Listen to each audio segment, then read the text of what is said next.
बिस्मिल्लाहिर्रहमानिर्रहीम अस्सलामुअलैकुम मुअज़्ज़ज़ नाज़रीन। इन्फॉर्मर शरफू मियाँ की उम्र 70 के करीब थी। मोहल्ले की नुक्कड़ पर फलों का ठेला लगाया करते थे। घर में इनकी बीवी जमीला चाची के अलावा कोई नहीं था। दो बेटे और एक बेटी बचपन में ही अल्लाह को प्यारे हो गए थे। जमीला चाची ही ले दे के सब कुछ थी शरफू मियाँ के लिए, लेकिन वो भी 3 बच्चों के गम में टूट सी गई थी और उम्र से पहले ही कमज़ोर और लागर हो चुकी थी। मोहल्ले से आते जाते हुए शरफू मियाँ से दुआ सलाम हो जाती थी, लेकिन हर अतवार को मेरी बैठक शरफू मियाँ के पास तय थी। शरफू चचा कभी अपने ज़माने के वाक़यात सुनाते। शरफू चचा बहुत खुददार और रसूल पसंद थे। पूरी ज़िंदगी गरीबी में गुजार दी, कभी कभी तो फाके तक काटे, लेकिन किसी के आगे हाथ नहीं फैलाए। कभी किसी से मदद नहीं मांगी और ना किसी के एहसान लिया। कभी नसीहतें करते इनके तजर्बात से मुझे भी बहुत कुछ सीखने को मिल जाता और कभी अपनी आप बीती सुनाने लग जाते। मुझे इनकी आप बीती से ये बात तो समझ आ गई थी कि जमीला चाची उनके लिए सब कुछ हैं। उन्हें चाची से बहुत मोहब्बत थी। अगर ये कहा जाए तो गलत नहीं होगा कि शरफू चाचा जमीला चाची की खातिर ही ज़िंदा थे। शरफू चाचा अक्सर कहा करते थे कि वो जमीला चाची के बिना कुछ भी नहीं। जमीला चाची के लिए वो कुछ भी कर सकते हैं। पिछले कई दिनों से मेरा कारोबार बहुत ज़्यादा बढ़ गया था, इसीलिए मैं सुबह सवेरे जल्दी से काम के सिलसिले में घर से निकल जाता। इसीलिए शरफू मियाँ से मुलाकातें नहीं हो पा रही थीं और इतवार वाला दिन भी मसरूफियात में गुजर जाता। 2 हफ्ते तक मैं शरफू चाचा की शक्ल तक नहीं देख सका था। आज फुर्सत थी, सोचा शरफू चाचा से मिल आऊँ, लेकिन नुक्कड़ खाली था। चाचा ने आज ठेला नहीं लगाया था। मेरे लिए ये बात बड़ी अजीब थी, क्योंकि ऐसा पहले कभी नहीं हुआ था। सर्दी हो कि गर्मी या बरसात, चाचा ठेला ज़रूर लगाते थे। यहाँ तक कि चाचा बीमारी में भी अपना काम बंद नहीं करते थे। मैं सोच में पड़ गया। मुझे अजीब सी फ़िक्र सताने लगी। जहन में अजीब अजीब ख्यालात आने लगे। मैंने चाचा के घर जाने का फ़ैसला किया। मैं चाचा के घर की तरफ जाने के लिए मुड़ा ही था कि मेरा मोबाइल फ़ोन बज उठा। दूसरी तरफ से मेरा मैनेजर, जो बहुत घबराया हुआ लग रहा था, जल्दी जल्दी बोलने लगा, सर जल्दी ऑफिस आ जाएं, कच्चे माल के दाम अचानक से बढ़ गए हैं। सामने वाली पार्टी ने हमें जो माल दिया था वो हम लोग पूरा इस्तेमाल कर चुके हैं, लेकिन कीमतें बढ़ने की वजह से अब हमें इन्हें दुगनी रकम चुकानी पड़ेगी और अगर हम ऐसा नहीं कर पाए तो हमें बहुत बड़ा नुकसान हो जाएगा। हमारा कारोबार ठप हो जाएगा। जनाब जल्दी करें।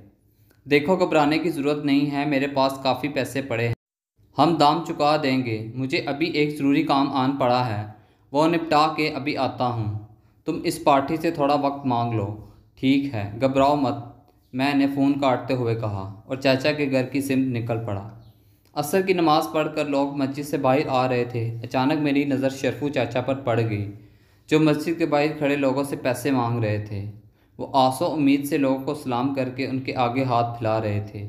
इनकी आंखों में आंसू और शर्म के साथ साथ एक आस भी थी कि लोग इनकी मदद ज़रूर करेंगे, लेकिन मदद करना तो दूर, कोई इनके सलाम का जवाब तक नहीं दे रहा था। फिर भी शरफू चाचा एक उम्मीद लगाए इनके पीछे जाने लगे, लेकिन लोग ऐसे अनजान बनकर निकल जाते जैसे उन्होंने कुछ देखा या सुना ही ना हो, और शरफू चाचा फिर से आस लगाए किसी दूसरे शख्स की जानिब बढ़ जाते। मुझे अपनी आंखों पर यकीन नहीं हो रहा था कि ये शरफू चाचा ही हैं। मैं इनकी जानिब बढ़ने लगा कि मेरा फिर फ़ोन बज उठा। जनाब, पार्टी से 1 घंटे का वक्त मिल गया है, हमें 1 घंटे के बाद रकम देनी होगी। बहुत अच्छे, लेकिन रकम कितनी चुकानी है ये तो बताओ। जनाब, कुल मिलाकर 4 लाख रुपए होते हैं। ठीक है, फ़िक्र मत करो, मेरे पास 3 लाख रुपए हैं। 1 लाख किसी से उधार लेकर हिसाब चुकता कर देंगे। ओके, मैंने फ़ोन कट किया और चाचा के पास पहुंच गया। चाचा मुझे देखते ही सटपटा गए और शर्म से अपनी नज़रें चुराने लगे। चाचा, ये सब क्या है? क्या हुआ है? आप इस तरह इस हाल में? क्या बात है? बेटा, तेरी चाची वो मर जाएगी बेटा, अगर वक्त पर इसका इलाज नहीं हो पाया तो।